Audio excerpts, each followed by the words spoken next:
विकास देखी लोग मारे चंप मारे हैं इसलिए तो चंप मारे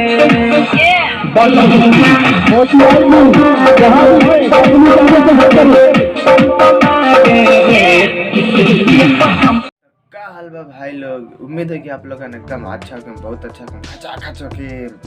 तो आज से आप लोगन के भाई अफसरी मामूर राजा बाबू नया रोस्टिंग वीडियो स्टार्ट कर रहा बा और लेके आ रहा बा जीएनजी प्रोडक्शन हाउस चैनल पे। आप लोगन जीएनजी प्रोडक्शन हाउस चैनल के सब्सक्राइब करिए, लाइक करिए और कमेंट करिए। आप वीडियो अच्छा लगे तो शेयर करिए, दबा के लाइक दिए एकदम खचा खच दबा के। और चलिए ज़्यादा बकचोदी ना करते हुए वीडियो को स्टार्ट कर जाओ।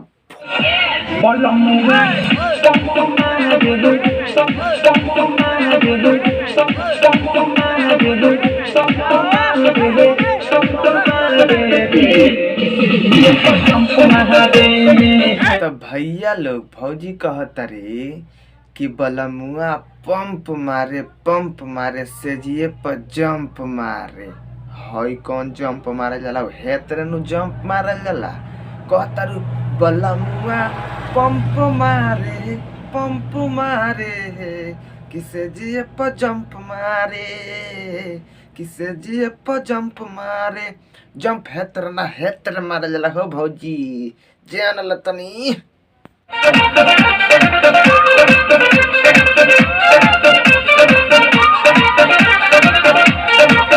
तो भैया लोग भौजी नाचा तारी की इशारा कर तारी है तेरे। एक इशारा के मतलब का होई हो?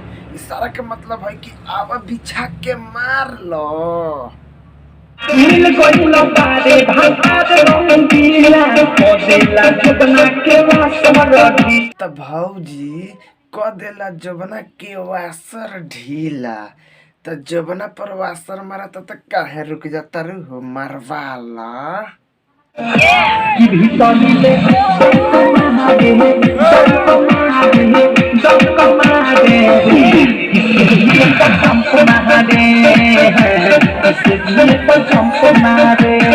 कहतारू बड़ी खुशी से भौजी कि भीतरी रे लंप मारे आ डाढ़वा खूब हिलावतारू।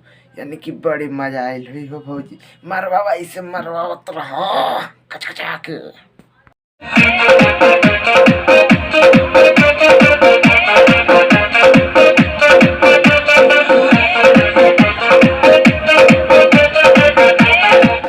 देखा भैया लोग, देखा भौजी के तेरे भैया लोग के पास जाता रही माल हड़पे, यानी कि पैसा लेवे, नोट लेवे।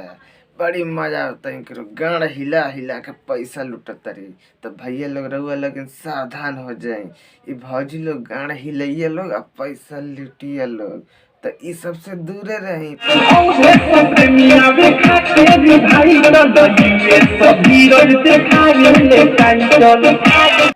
तो उम्मीद करते नहीं भैया लोग रउआ लोगन के वीडियो अच्छा लगल हो। अगर अच्छा ना लगल हो तो कमेंट में हमके बताई कहाँ गड़बड़ होइल बा, हम ओके सुधार करब।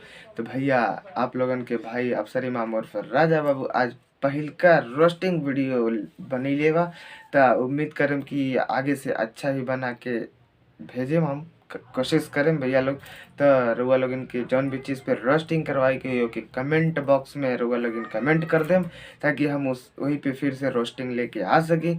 तो चलिए लोग भैया लोग, अगर वीडियो अच्छा लगे तो आगे अपने दोस्तों वगैरह में शेयर कर दी और हमारे चैनल के जीएनजी प्रोडक्शन हाउस के सब्सक्राइब कर ली और लाइक तो एकदम ठोक के दबा दी। अगर अच्छा ना लगे तो डिसलाइक भी कर सकता है लोग।